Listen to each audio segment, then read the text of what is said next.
Hello friends, मी Swati. Foodie स्वातीमध्ये आपल्या सर्वांचं स्वागत आहे. सध्या सकाळची वेळ आहे. मी मॉर्निंगसाठी टिफिन बनवते. तर काय बनवायचं म्हणून आज फ्रीजमध्ये वांगे होते. मग म्हटलं चला आज आपण वांगे बनवूया. तर त्यासाठी मी इथे वांगे स्वच्छ पाण्याने धुवून घेतलेले होते. अगदी फ्रेश असे हे वांगे आहे. आणि वांग्यासोबतच मी इथे बटाटा पण घालून घेतले. कोणाकोणाला वांगा आवडत नाही ना, तर त्यासाठी मी इथे त्याच्यामध्ये जे मिनी पोटॅटो आहेत ना ते पण घालून घेतले. आता चला मग जरा सकाळची वेळ आहे त्याच्यामुळे खूप धावपळीची असते टिफिनसाठी. अगदी फास्टमध्ये ही भाजी मी बनवलेली आहे. त्यासाठी मी मिक्सरच्या भांड्यामध्ये आहे ना, ह्या दिवसामध्ये खूप सारी कोथिंबीर अवेलेबल असते म्हणून खूप साऱ्या कोथिंबीरीच्या काड्या घेतल्या. त्यासोबतच शेंगदाणे घेतले आणि त्याच्यामध्ये बेसिक मसाले आपले घालून घेतलेले. जसं की जर आपल्याकडे आलं लसूण पेस्ट नसेल ना, तर आपण ह्या भांड्यामध्येच आलं आणि लसूण घालून घेऊ शकतात आणि हिरवी मिरची पण घालून घेऊ शकतात. तर मी इथे धनेपूड, थोडंसं लाल तिखट, हळद आणि मीठ हे सर्व मी ह्या मिक्सरच्या भांड्यामध्येच घालून घेतले, कारण की पूर्ण मसाल्याची टेस्ट आपल्या वांग्यामध्ये आली पाहिजे म्हणून. आता त्याला थोडंसं असं जाडसर असं काढून घेतलं. आता आपण इथे कट करून घेऊया बटाटे आणि आपले वांगे देखील. वांगे आपण छान असे जर त्याला 4 खापा केल्यात ना, तर किडलेलं पण असलं तर ते पण चेक होतं आणि मसाला पण पूर्ण असा मधीपर्यंत जातो. म्हणून शक्यतो मी ते सौतच ठेवणार आहे, पण त्याला फक्त काप करून घेते आणि देठ खूप मोठाले आहेत म्हणून त्याचे साईडचे देठ काढून घेते, जेणे की टिफिनमध्ये पण अगदी इझिली बसू शकतं.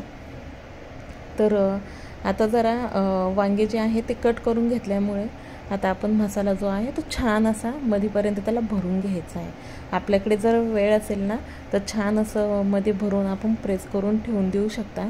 पण मला सध्या घाई आहे म्हणून मी अगदी पटपट असा मसाला जो आहे तो पूर्ण भरून घेते.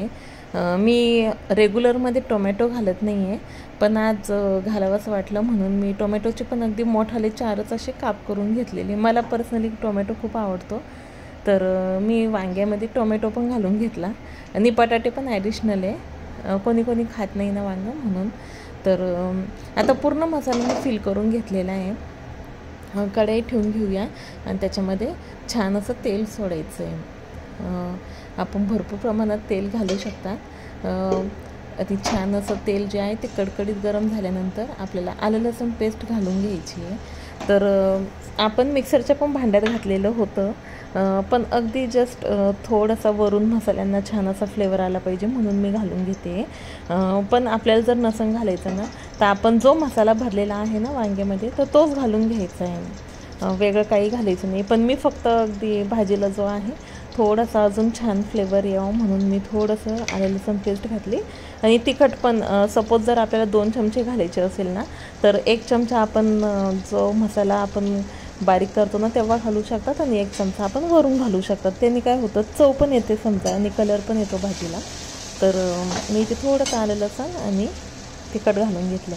केव्हा केव्हा मी नाही घालत तेलामध्ये, डायरेक्ट जसे वांगे आहेत ना तसेच सोडून देते, पण आज घालावंसं वाटलं म्हणून मी घालून घेतलेले. आता जो आपण मसाला छान असा भरलेला आहे ना वांग्यामध्ये तो आता सोडून द्यायचा आहे आणि टोमॅटो पण आणि बटाटो पण आपलं सर्व असं सोडून आणि जो आपल्या मिक्सरच्या भांड्याला मसाला चिटकलेला असतो ना त्याच्यामध्ये अगदी थोडंसं पाणी घालून त्याला धुवून असं त्याच्यामध्ये थोडंसं सोडून द्यायचं आहे. जास्त पाणी नाही सोडायचं आहे आपल्याला, अगदी थोडंसं पाणी सोडायचं आहे आणि छान असं त्याला परतून घ्यायचं आहे.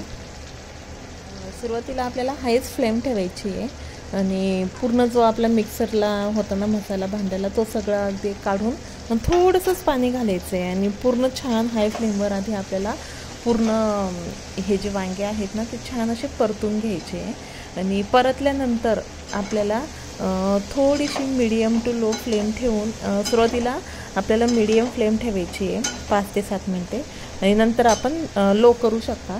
अगदी मध्ये मध्ये पण चेक करत राहायचं ताट ठेवल्यावर. पण मीठ मी इथे चवीनुसार पहिलेच घालून घेतलेलं आहे म्हणून नंतर नाही घातलेलं आहे.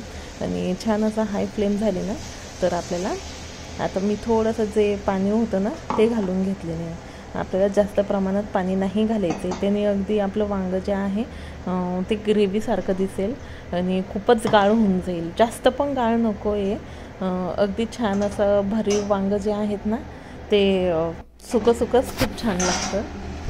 मी त्याला ताट ठेवून अगदी छान असं शिजवून घेतलेलं आहे आणि बघू शकतात अगदी तेल पण खूप छान सुटलेलं आहे. वरून कोथिंबीर गार्निश करून आपण गरमागरम ही भाजी टिफिनला देऊ शकतात.